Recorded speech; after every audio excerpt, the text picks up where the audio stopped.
السلام علیکم، امید کرتا ہوں آپ سب خیریت سے ہوں گے۔ چینل کو ضرور سبسکرائب کیجیے گا۔ آئیڈل سحری اور افطاری کے لیے 10 ٹوٹکے۔ نمبر 1، بہت زیادہ مرغن اور تیز مرچوں والے کھانوں سے گریز کریں۔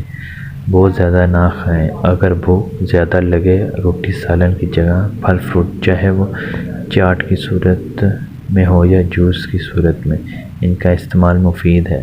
معدے کے مسائل سے بچنے کے لیے مگر طاقت در غذا کھائیں جو آپ کو انرجی دے اور آپ ماہ رمضان بڑے آرام سے گزار سکیں۔ نمبر 2، سحری اور افطاری کے لیے چند مشورے ہیں جن پر عمل کرنے سے آپ پورے روزے آرام سے گزار سکیں گے۔ نمبر 3، ہر سحری میں کم از کم 2 چمچ دہی کھانے سے پیاس نہیں لگتی۔ نمبر 4، سحری میں 2 کھجور ضرور کھائیں، اس سے آپ کی انرجی میں اضافہ ہوگا۔ نمبر 5، روزانہ اسپاغول کا استعمال ضرور کریں۔ نمبر 6، ایکسٹرا بھوک مٹانے کے لیے اس سے پھل کا استعمال کریں۔ نمبر 7، روزانہ پراٹھے کھانے سے گریز کریں۔ نمبر 8، جو کا دلیا، سیریل یا سیمیوں کا ایک پیالہ دودھ کے ساتھ پراٹھے سے بہتر ہے۔ نمبر 9، سالن کے بجائے کباب کا استعمال مفید ہے۔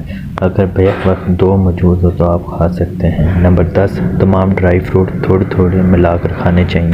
نمبر 11، چپاتی یا بریڈ کا استعمال کریں لیکن سحری میں تیز مرچ والے سالن سے پرہیز کریں۔ نمبر 12، سبزیوں کا سوپ ابلے انڈے کے ساتھ کھائیں۔ افطاری۔ نمبر 1، افطاری کے بعد اکثر لوگ کھانا بھی کھاتے ہیں، لہذا افطاری ہلکی پھلکی اور فرد بخش کریں۔ نمبر 2، روزہ ایک نہیں بلکہ 2 کھجوروں کے ساتھ افطار کریں۔ نمبر 3، اس کے بعد لیموں پانی جس میں آدھا لیموں، 1 چٹکی نمک، کالی مرچ میں 1 چٹکی چینی شامل کریں۔ نمبر 4، فروٹ کھائیں لیکن اس میں ڈھیر ساری چینی اور چاٹ مسالہ ڈالنے سے گریز کریں۔ نمبر 5، پکوڑوں میں سوڈا نہ ڈالیں، اس سے بلڈ پریشر بڑھ سکتا ہے۔ بغیر سوڈے کے بھی پکوڑے اچھے بن سکتے ہیں۔ نمبر 6، پکوڑوں میں پالک ڈالنے سے کیلوریز کم ہوتی ہیں۔ نمبر 7، پالک کے علاوہ ہری پیاز، ٹماٹر، بینگن وغیرہ کے ساتھ پکوڑے کے ساتھ غذائیت بھی دیتے ہیں لیکن وہ بھی روز نہ کھائیں۔ نمبر 8، صحت سے بھرپور چنا چاٹ تیار کریں، اس میں مختلف کچی سبزیاں اور دہی کا استعمال ضرور کریں۔ نمبر 9، دہی پھلکیاں پکوڑوں سے بہتر رہتے ہیں کیونکہ پھلکیاں پانی میں بھگونے سے اس کا آئل نکل جاتا ہے۔ نمبر 10، پھلوں کا استعمال کسی بھی صورت میں ضرور کریں۔